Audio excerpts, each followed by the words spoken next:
Hello friends, ಇವತ್ತು ನಾನು 5 tips ಅಡುಗೆ ಟಿಪ್ಸ್ ಹೇಳ್ತಾ ಇದ್ದೀನಿ. ಅದು ಮೊದಲನೇದು ಯಾವುದು ಅಂದರೆ, ಈರುಳ್ಳಿ ಕತ್ತರಿಸುವ ಮೊದಲು ಈರುಳ್ಳಿನ ಒಂದು ಅರ್ಧ ಗಂಟೆ ನೀರಲ್ಲಿ ಹಾಕಿ ಬಿಟ್ಟರೆ ಅದು ನಿಮಗೆ ಕಣ್ಣಲ್ಲಿ ನೀರು ಬರೋದು ಕಡಿಮೆ ಆಗುತ್ತೆ. ಮತ್ತು ಎರಡನೇ ಟಿಪ್ಸ್ ಏನಂದರೆ, ಅನ್ನ ಉದುರಾಗಿ ಬರಲು ಬೇಯಿಸುವಾಗ ನಾವು ಒಂದೆರಡು ಹನಿ ಇಲ್ಲಾಂದರೆ ಒಂದೆರಡು ಹನಿ ಎಣ್ಣೆ ಇಲ್ಲಾಂದರೆ ಒಂದೆರಡು ಹನಿ ತುಪ್ಪ ಹಾಕಿದ್ರೆ ಅದು ತುಂಬ ಚೆನ್ನಾಗಿ ಉದುರಾಗಿ ಬರುತ್ತೆ.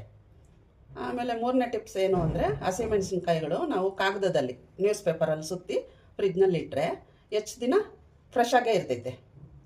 ಅದು ಇಟ್ಟು ನೋಡಿ ನೀವು. ನಾಲ್ಕನೇ ಟಿಪ್ಸ್ ಏನು ಅಂದರೆ, ನಿಂಬೆಹಣ್ಣು ಹೆಚ್ಚಾಗಿ ನಮಗೆ ರಸ ಬರಬೇಕು ಅಂದರೆ ಸ್ವಲ್ಪ ಉರುಳಿಸ್ಬೇಕು, ಆವಾಗ ತುಂಬ ರಸ ಬರುತ್ತೆ ಅದರಲ್ಲಿ. ಮತ್ತು ಐದನೇ ಟಿಪ್ ಏನು ಅಂದರೆ, ಉಪ್ಪು ಸಾರಲ್ಲಾಗಲಿ ಮತ್ತು ಗ್ರೇವಿನಲ್ಲಾಗಲಿ ಯಾವುದ್ರಲ್ಲಾದರೂ ಉಪ್ಪು ಜಾಸ್ತಿ ಆದಾಗ ಒಂದು ಆಲೂಗಡ್ಡೆ ಕಟ್ ಮಾಡಿ ಹಾಕಿದ್ರೆ ಆ ಉಪ್ಪೆಲ್ಲ ಹೀರ್ಕೊಂಬಿಡತ್ತೆ. ಈ ಟಿಪ್ಸು ನಿಮ್ಗೇನಾದರೂ ಇಷ್ಟ ಆದರೆ ನನಗೆ ಲೈಕ್ ಮಾಡಿ, ಕಮೆಂಟ್ ಮಾಡಿ.